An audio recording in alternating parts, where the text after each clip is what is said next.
Bab 294. Mendukung. William Mendes et Hakuat, tubuhnya panas, bibirnya panas, tiba-tiba Meng Tiga Mut cuping telinga.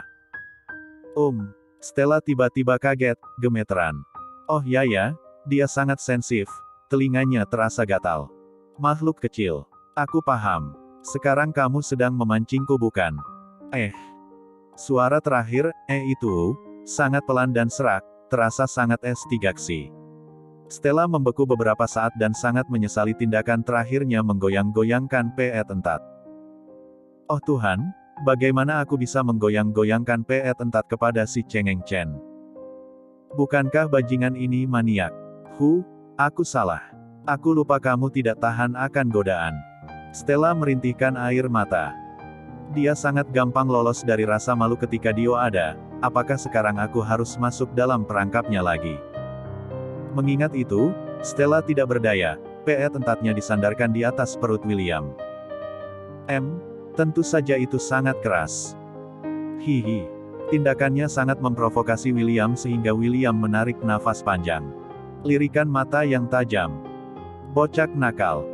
Berkata dia merayunya, padahal dia yang terus bergerak. Aku tak bisa menahan godaan. Hehe, kamu bisa menanyakannya dan bertanya apakah William dari grup 1 jiwa punya kemampuan dalam mengendalikan. Terpikir saat William beberapa tahun di luar negeri, berapa banyak gadis cantik merayunya. Berbondong-bondong gadis cantik merayunya. Saat itu, bisa menarik perhatian William adalah kesempatan langka. Tidak tahu berapa banyak wanita yang sedih, berbagai macam cara mereka gunakan untuk mengejar William tetapi satu pun tidak berhasil. William termasuk tipe pemilih, tetapi tetap populer waktu di luar negeri sana. Karena sifat pemilihnya, Stella memberikannya panggilan, laki-laki tak punya rasa.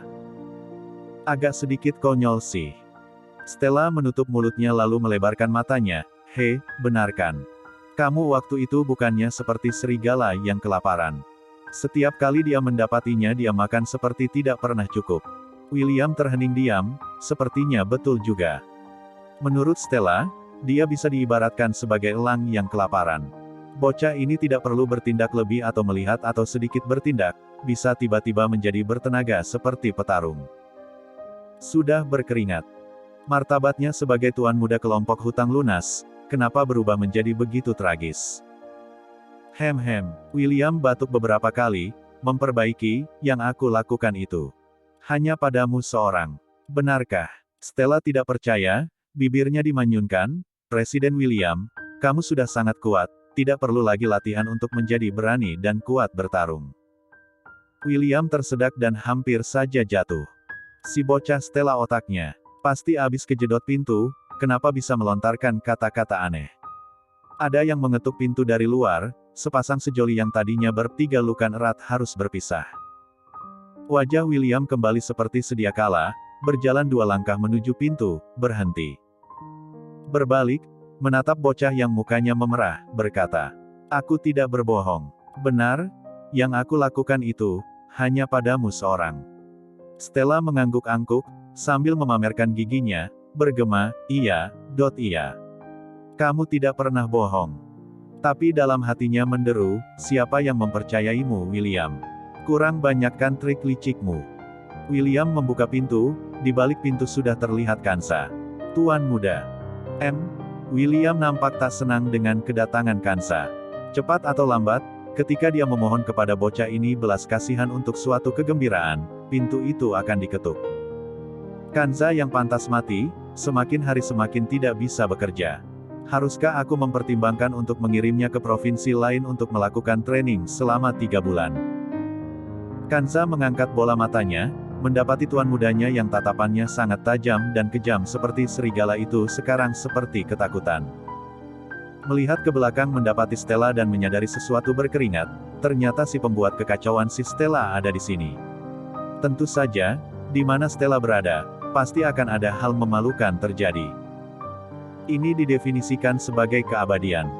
Tuan muda, kelompok hutang lunas sedang ada masalah, pulanglah segera untuk menyelesaikannya. Ketika menyebut, kelompok hutang lunas, 3 kata ini, Kansa berbisik ke telinga William, matanya melirik ke arah Stella yang tak berdaya. Mendengar kelompok hutang lunas ada masalah, pastinya masalah ini bukan masalah kecil, sampai-sampai dia harus turun tangan. Masalah kecil bisa ditangani oleh Kanza. William mengerutkan keningnya. Baiklah, aku segera akan ke sana. Kanza mengangguk kepala, dan mengambil langkah. William hendak pergi, membalikkan badan, menepuk pundak Stella. Menghadap bocah berkulit putih, dengan suara serak berbisik, ketika ada waktu. Kamu bebas. Aku akan menyuruh Kanza menjemputmu. Untuk kencan. Kata-katanya tak dilanjutkan. Tatapannya sangat dalam, emosinya bergejolak. Tetapi Stella sangat bodoh, tidak bisa menangkap arti dari tatapan mata William. Mata berkedip-kedip sambil melongo. Menjemputku. Untuk apa menjemputku? Tidak mengerti. Jari-jari William mencubit wajah Stella dengan lembut, akhirnya mengikuti naluri lelakinya dan pergi. Stella mengedipkan matanya lagi, memegang daerah yang tadi disentuh oleh William, lalu menggosoknya. Orang ini, kenapa bicara setengah-setengah? Mau menjemputku untuk apa? Karena tidak bisa mengetahuinya, Stella ngambek, kakinya dia hentak-hentakkan lalu berjalan pergi. Di koridor, berpapasan dengan Dio yang kelihatan bingung, mondar-mandir beberapa kali karena tidak bisa masuk ke kantornya sendiri. Hai ya, ikan mas merah. Kamu baik-baik saja. Dio tertawa terbahak-bahak. Tatapan mata Stella sangat berkilau sekilau batu berlian. Hei, Dio, namaku Stella. Stella terkekeh-kekeh untuk memperbaiki tawa bosnya. Benar-benar, otak Dio ada di mana? Sudah lama saling mengenal, setiap berjumpa, masih saja memanggilnya ikan mas merah. Dia adalah manusia, bukan ikan. Oh, Stella, kurang lebih miriplah. Dio menggaruk kepalanya, tersenyum, lalu menatap Stella dengan mata besar, berkata, Ikan mas merah, kamu sangat hebat. Kamu adalah karyawan terbaik sejak perusahaan ini berdiri. Aku sangat optimis padamu, ayo semangat. Stella pusing 7 keliling, tidak mengerti apa yang dikatakan Dio, aku selalu bersemangat. Kerja sangat ulet, tidak berani kendur. Pekerja paruh waktu bergaji tinggi seperti ini sangat jarang ditemukan. Dia hanya tidak sengaja merusak bunga Eropa milik Dio. Hanya itu. Dio mengangguk tanda setuju dan berkata, ikan mas merah kamu harus berusaha keras, Dio mendukungmu. Kamu harus berusaha keras untuk menjadi wanita Chen, dengan begitu masa depanmu akan sangat cerah. Mendukung, apa maksudnya? Stella tampak depresi, melihat Dio selalu mengungkit-ungkit masa lampau, seperti menangis tanpa menitikkan air mata. Stella mondar-mandir beberapa kali dan melihat bayangan Sally. Dilihat dari bayangannya, bisa dipastikan, dia tampak seperti tersesat. Kakak Sally, kamu sedang apa? Yang bermarga Liu itu. Setelah selesai berbicara, tiba-tiba Stella berbalik menatap Stella, dan mulai berbicara dengan gagap. Aku tak bermaksud. Aku tidak menyesal sama sekali berpisah dengan bajingan bermarga Liu itu. Sungguh. Setelah dia pergi aku sama sekali tidak merindukannya. Stella nyengir, aku ada berkata sesuatu. Kamu terlalu cemas. Pertama kali menangkap basah seseorang, Stella sangat bahagia. Hahaha, kakak Sally juga pernah melakukan hal memalukan. Sally panik, mengejar Stella dan memberikan penjelasan. Stella nyengir, menganggukkan kepala seperti acuh tak acuh. Sudah hampir waktu pulang, dua gadis itu bergegas mengganti pakaian. Hai ya. Sally tiba-tiba menjerit. Stella kaget, pakaian yang dipegangnya terjatuh di atas kursi. Hai ya, Baginda Ratuku, kamu mengagetkanku, lain kali jangan menjerit begitu, tahukah kamu itu bisa membunuh orang. Stella menepuk-nepuk dadanya, berekspresi seperti preman yang ingin memalak orang, berkata. Sebenarnya apa yang terjadi, katakan. Sally melebarkan sepasang matanya, menatap Stella, dengan serius berkata. Stella, apakah kamu sudah lupa tentang William yang memberikanmu uang 50.000? Bayangkan banyaknya tumpukan uang kertas itu. Kamu bisa memakainya untuk membayar uang kuliahmu. Beralih ke Stella dan terdiam membeku. Stella tiba-tiba bengong tak bisa berkata apa-apa. Oh iya. Ada di kantong. Dia membawanya pulang, dan meletakkannya di dapur, akhirnya.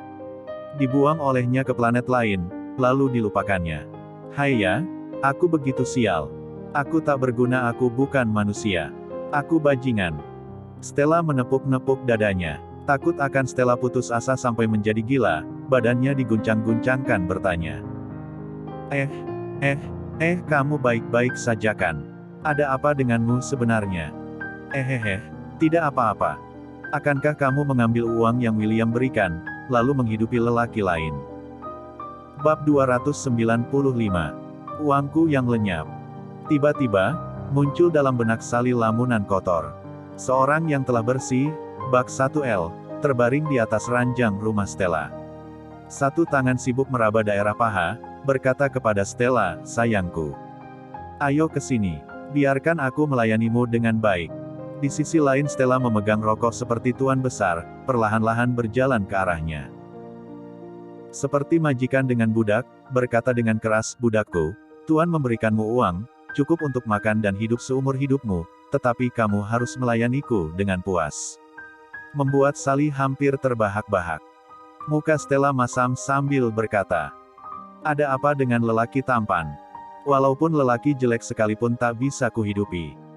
Lalu kenapa kamu tampak seperti sedang menyumpahi dirimu sendiri? Huhuhu, aku berpikir aku tak punya otak, seperti idiot.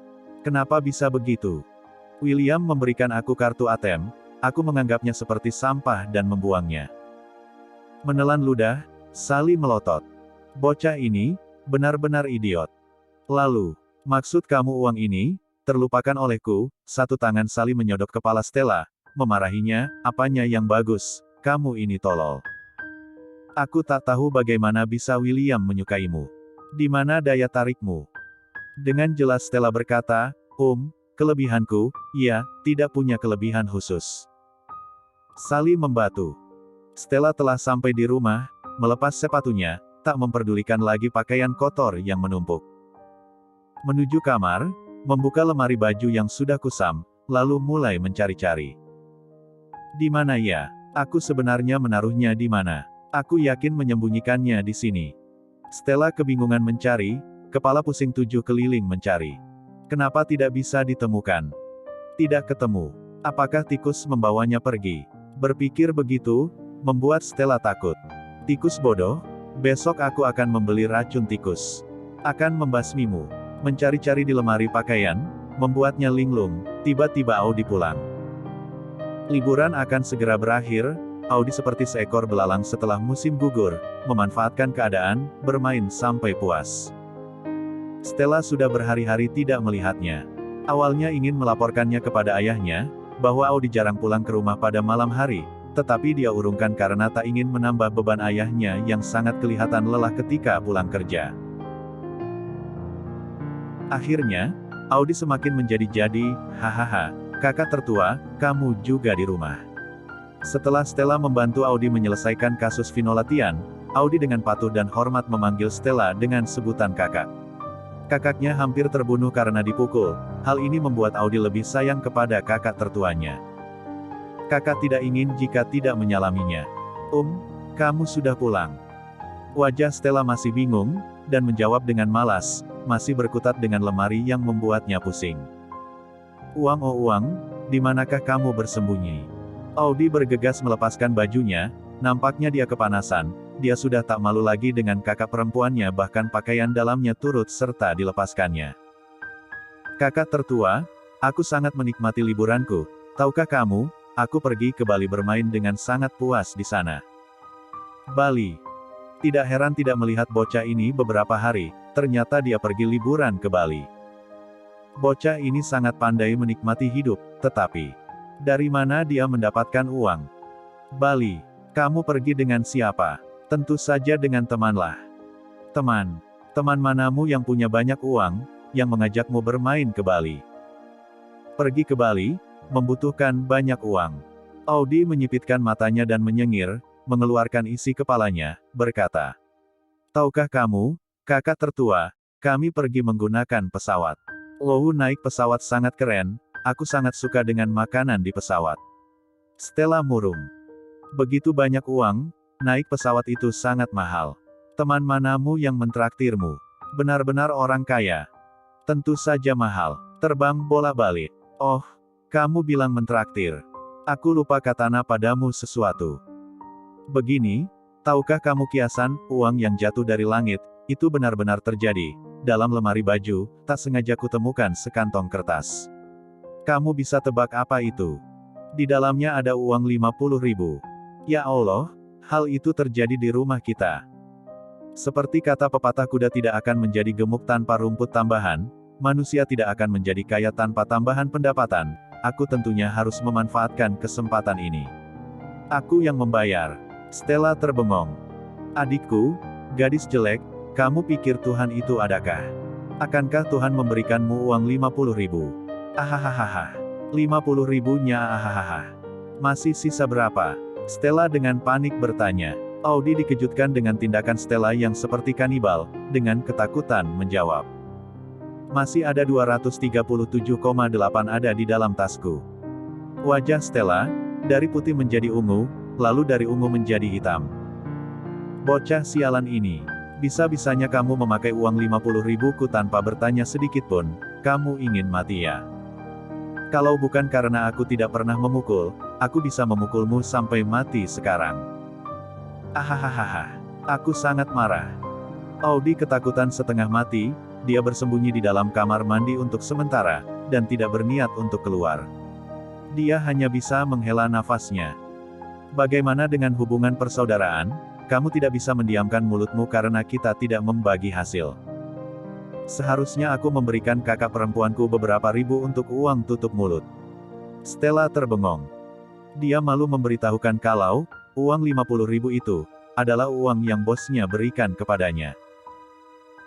Dilihat dari cara pandangan Audi, dia akan berpikir, wow, bos memberikanmu uang 50.000, uang itu apakah hasil dari kamu menjual diri kepadanya? Berpikir akan pandangan Audi, lebih baik mati saja. Dia tertekan, memikirkan 50.000-nya yang lenyap. Huhuhu, dia begitu menderita. Lalu mengepalkan tangannya, bertekad, Stella, kamu harus pandai. Harus pandai. Kedepannya tidak akan ada lagi kesalahan.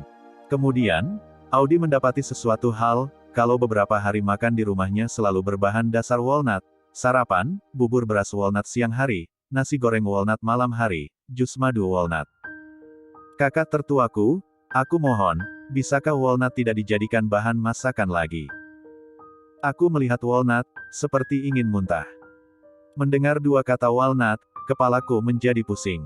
Makan walnut lagi, aku akan berubah menjadi walnut. Stella yang tadinya menggiling walnut tiba-tiba terdiam, lalu mengarahkan bola matanya. Kalau begitu kamu yang masak. Dengan satu kalimat, Audi langsung tercengong. Audi menitihkan air mata. Jarang keluarga ini kumpul bertiga untuk makan malam bersama. Audi dengan liciknya mencari perhatian. Pak, ayo makan ini, Pak, aku akan menuangkanmu sup. Melihat anak keduanya begitu perhatian membuat Papa Audi sangat senang, berkata kepada Stella. Adik kamu sudah dewasa. Stella memanyunkan bibirnya. Tentu saja, dia menggunakan pesawat langsung pergi Bali, makan dan minum mewah plus pemandangan romantik, jika masih membangkang, dia bukanlah manusia. Huhuhu, uang 50.000-nya. Papa Audi melihat ke arah Stella yang asyik dengan makanannya, bertanya, Nak, pacarmu yang bermarga James mana? Kenapa tak mengundangnya? Stella tersedak dan menyemburkan sup dari mulutnya. Huhuhuhu. Audi baru saja kembali ke meja makan bergegas menepuk pundak Stella agar dia tidak tersedak lagi, bertanya kepada ayahnya, Pak, pacar yang mana? Kakak tertuaku punya pacar. Kakak tertuaku dengan sifat begini, bisa mendapatkan pacar. Terlalu menakjubkan. Papa Audi heran, kakak tertuamu memangnya kenapa? Kenapa tidak bisa punya pacar? Tidak seperti kamu, yang sedikit gila dan jelek. Melihat gerakan ayahnya yang akan memberikannya nasihat yang panjang, Audi mengalihkan topik pembicaraan. Tampang pacar kakak gimana? Masih kuliah apa sudah bekerja? Tampan atau jelek? Ternyata, topik ini menenangkan hati Papa Audi. Pandangannya segera dialihkan, berkata, kakakmu sangat cakap. Mencari pacar, bukan hanya saja tampan tetapi berwatak baik, juga bukan tipe temperamental, apalagi dia adalah CEO dari salah satu perusahaan forex. Muka Stella berubah menjadi mirip babi. Ya ampun, ayah, James itu bukan pacarku. Bukan pacarku. Aku sangat malas untuk menjelaskannya. Ah, sangat hebat. Salah satu CEO perusahaan forex. Bukankah sangat kaya raya? Kak, harus menjalankan strategi malu-malu tapi mau mendapatkan seorang yang umurnya jauh lebih tua tak apa untuk zaman sekarang, selama ada uang semua bisa teratasi. Huhuhuh, kali ini giliran Papa Audi yang tersedak. Stella memutarkan bola matanya, dia tidak peduli dengan gosip yang dibicarakan dua orang itu. Bab 296. Menemukan Yankee. Kamu tahu, Direktur James yang ditemukan oleh kakak perempuanmu itu masih sangat belia, masih berumur 20-an, tidak perlu dipertanyakan lagi penampilan dan perawakannya, wajahnya sangat rupawan, sangat lembut ketika berbicara, bagi aku dia sangat patut dibanggakan. Benar-benar tidak salah pilih. Serius, yang benar, kakak perempuan tuaku. Kamu benar-benar sebegitu hebatnya kah? Kamu akhirnya benar-benar berhasil mendapatkan seekor kura emas yang sangat berharga. Stella akhirnya sudah tidak tahan lagi menahan tawa dan berkata dengan serius, dia hanyalah bercanda. Aku dengan dia hanyalah sekedar teman biasa. Dia bukanlah pacar aku.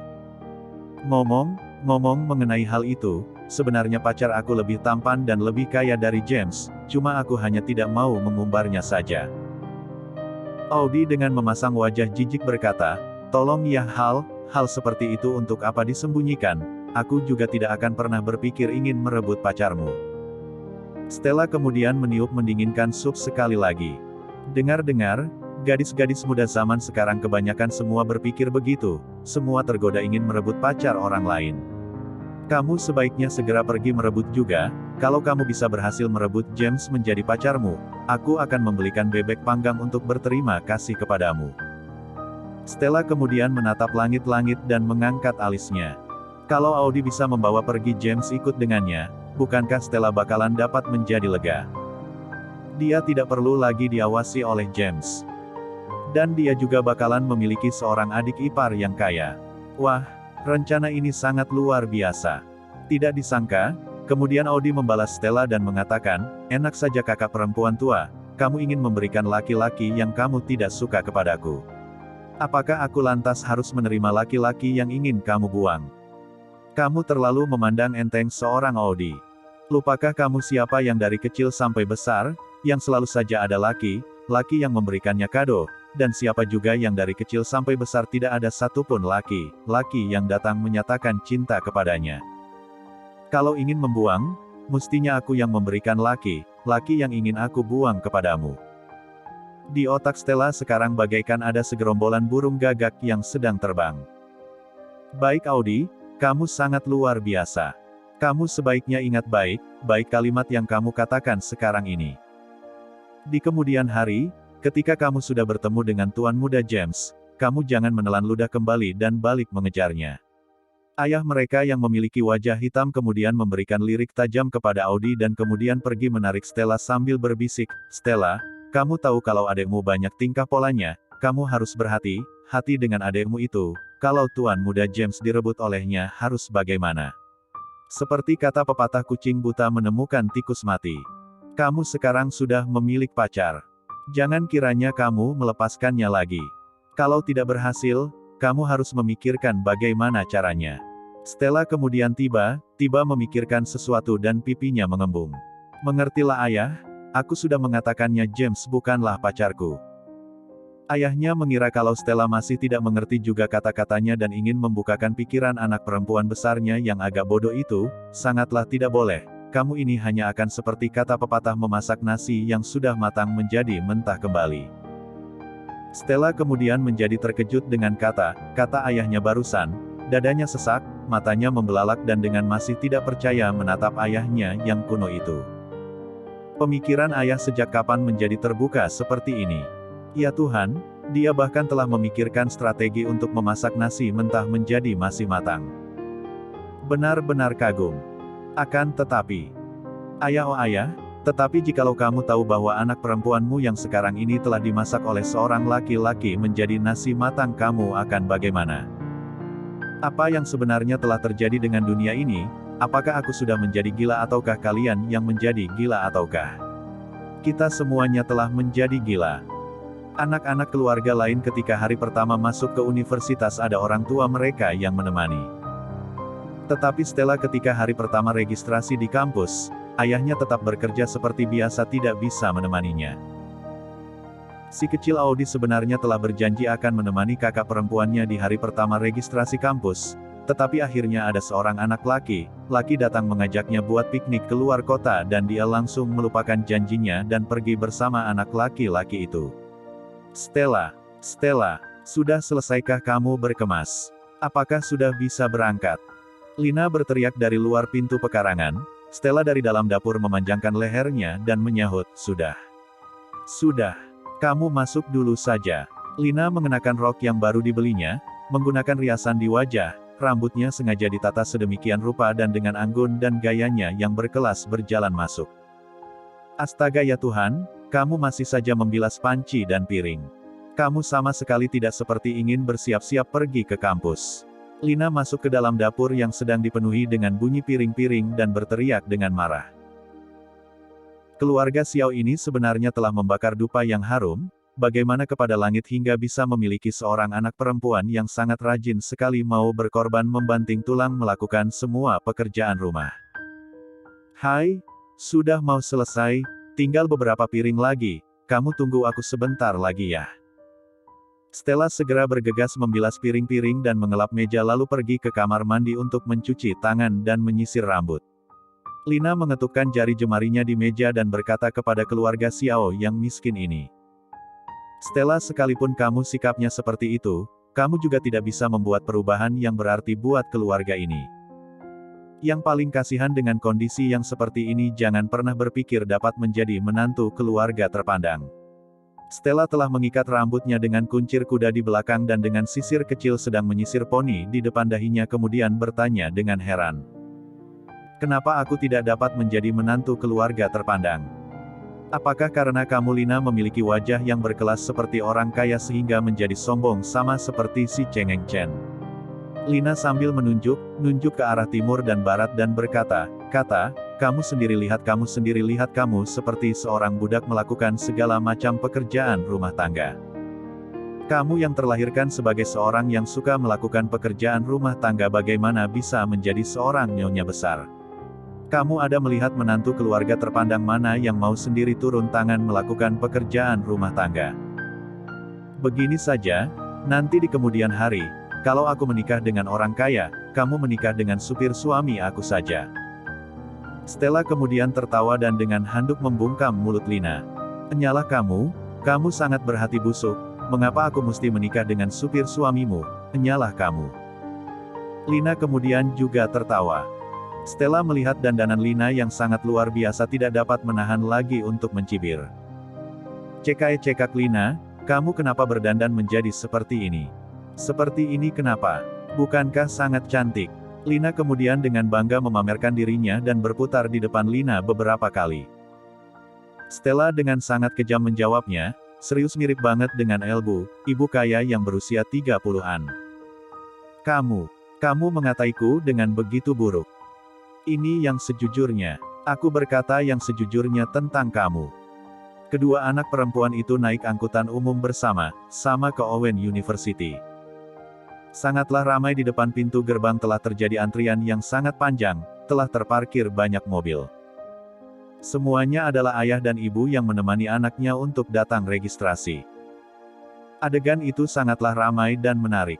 Para orang tua semua berlarian menuju ke depan menuju ke orang yang mengurus bagian registrasi penerimaan mahasiswa, sedangkan para putri dan pangeran kecil menjaga barang bawaan mereka di bawah pohon sambil berteduh dan mengunyah permen karet. Apakah kamu sudah melihatnya sendiri?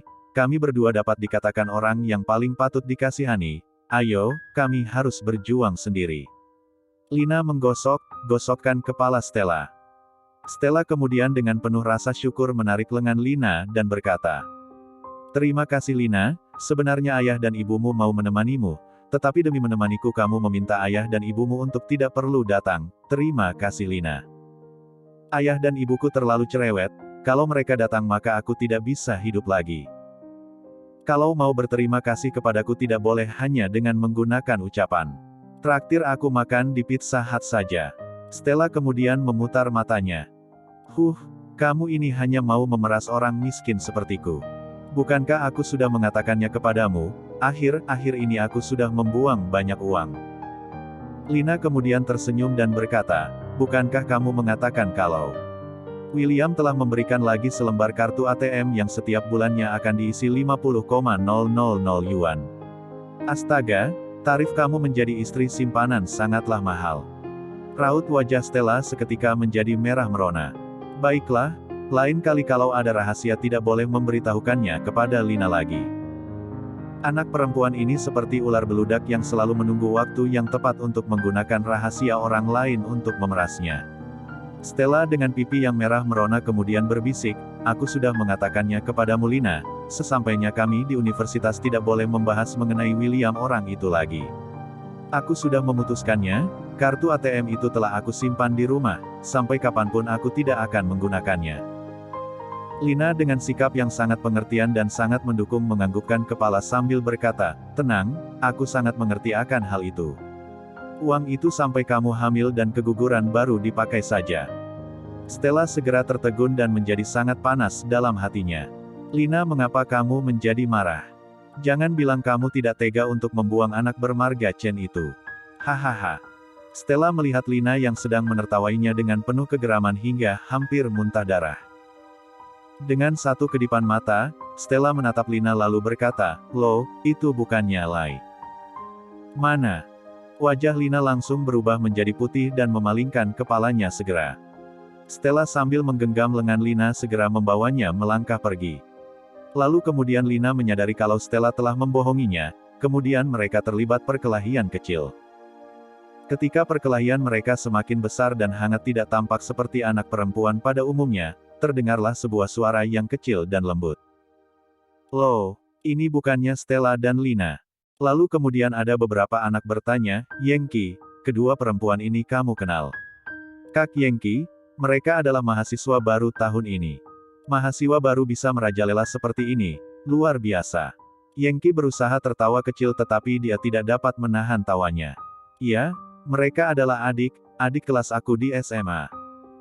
Kemudian dia berteriak kepada dua anak perempuan yang sedang berkelahi tersebut. Lina, Stella, kalian jangan ribut lagi, kalian ada pergi registrasi tidak? Ya. Lina dan Stella kemudian serentak menghentikan gerakannya dan memalingkan kepalanya untuk menengok. Kedua anak perempuan itu seketika langsung terpana.